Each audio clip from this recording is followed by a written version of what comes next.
کارمندان کمیسریات حربی ناحیه واسطه در پیش چشم همکاران و مشتریان امروز کارمند لابراتوری مرکزی سلامتی این ناحیه فرهاد رحمانوف 23 ساله را با زور به خدمت عسکری بردند. فرهاد رحمانوف سال گذشته کالج طبی شهر کولوب را ختم کرده در مرکز سلامتی ناحیه واسطه همچون لابرانت کار میکرد. در یک حادثه ناحیه یووان هم مسئولین کمیسریات حربی دو روز پیش آموزگار زبان انگلیسی مکتب محلی نسیمجان عمرقلوف را ابلاغ کردند. این معلم جوان امروز از بدخشان به والدانش زنگ زده گفته است که در یک قسم حربی وزارت مدافعه به خدمت شروع کرده است. در همین حال مسئولین وزارت دفاع تاجیکستان میگویند از آغاز موسم دعوت نوسکران تا امروز نقشه دعوت جوانان به خدمت 60% اجرا شده است و تاکنون تنها 2 شکایت از جلب مجبوری جوانان به ارتش به دست آنها رسیده است.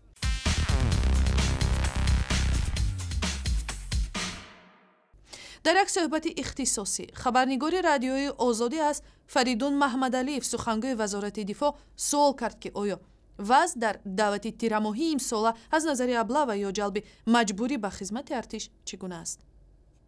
در صورتی که گیم که سرباز و خدمتچی حربی از خدمت حربی سرکشی میکند، فرار میکند و یا عموما گیم که دیگر حالتهای به همین مانند دست میزند، در این صورت کارمند مقامات حفظ حقوق که عضو کمیسیه دعوتی است وظیفه‌دار میگردد که او را بازداشت کند، یعنی دستگیر کند و به کمیسیه دعوتی یا به قسم نظامی سپرد یا به مقامات داخلدار.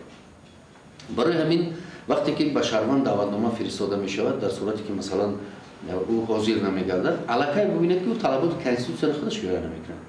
دیگه فرمان خود پرزیدنت جمهوری تاجیکستان درباره دعوت گسیل شهروندان به خدمت. سومین که طلبات قانون جمهوری تاجیکستان درباره عهدهداری عمومی حربی و خدمت حربی را رعایت نمیکند.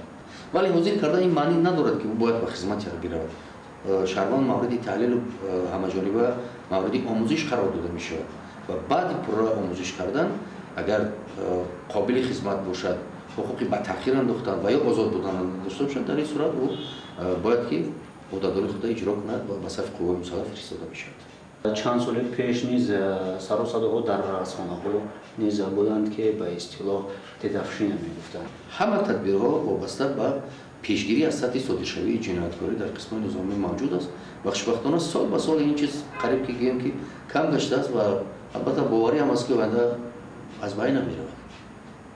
یعنی که با اطمینان کامل گفته می‌توانید که این عمل دیدفشین که در بعضی قسم‌های حربی موجود هستند از بین سال‌های بعدی از بین خواهند رفت. البته گپ در سر این می‌رود که شما نباید فراموش کنید که ما سال‌های اول استقلالیت وضع پیچیده حربی سیاسی در تاجیکستان جریان داشت و قوای مسلح هم در همون یک دوره حساس تأسیس یافته بود.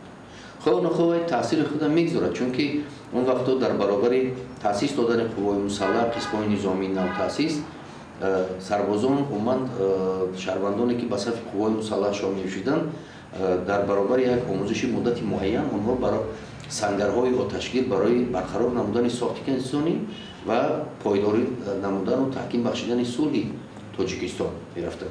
البته خود در اونجا جراحت وزن جسمانی می‌برداشتند، حتی به هلاکت هم می‌رسیدند. خود جنگ داغ خود دارد و یک جد دیگر امروز گیره مگر همون یک تاثیر همون هم یک در بعضی حالت‌ها سرکشی کردن جوانان یک تاثیر همون سال‌های پیشین هم هست. سخنگوی وزارت دفاع تاجیکستان فریدون محمدعلیف به سوال‌های همکارم امید نظر پاسخ داد.